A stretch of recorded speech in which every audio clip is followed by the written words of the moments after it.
to see how it's done. Walking around the streets of Tunto, you see evidence of lantern making wherever you look. A view through an open door into a courtyard might reveal a small group of villagers making them by hand.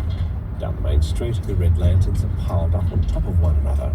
Nobody seems to know just how many hundreds of years ago the craft started in this part of northern China. But this one village produces a remarkable 80% of the country's lanterns. In fact, if you're born in this part of Hebei province, you're immersed in lantern making from a very young age. Su Cuijun runs one of the many family businesses here with her husband. When you see others in your family doing it every day, you get the hang of it quickly. I asked how old villagers are when they started making lanterns. Kids here can pick it up at from around 10 years old. The fabric for the lanterns being used here has been prepared by another family business down the road. They've already put the symbols on there. They could be fish or Chinese characters or whatever.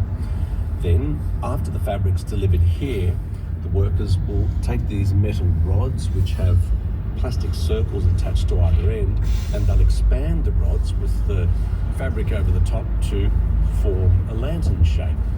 Then they're using a kind of glue gun to add gold trimmings.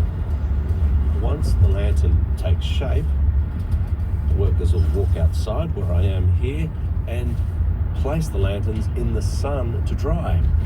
Now, after they've spent a couple of hours out in the street, they're ready to then be collapsed again to be placed in boxes by the dozen to be sent all over the country. Trucks come through to pick up lanterns for delivery, which range from the size of a basketball to a small caravan.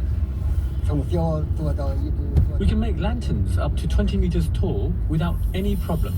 72-year-old Bai Junping told us he switched from carpentry to lantern making as a young man because the pay was better. Our village is indeed famous. We're known as the Palace Lantern Village.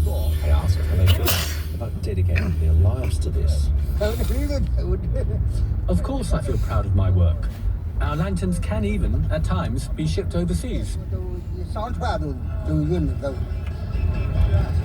An hour's drive from Tunto in the city of Shijiazhuang, the time for hanging lanterns to be lit up at night is upon us. The most traditional form is the classic red palace lantern.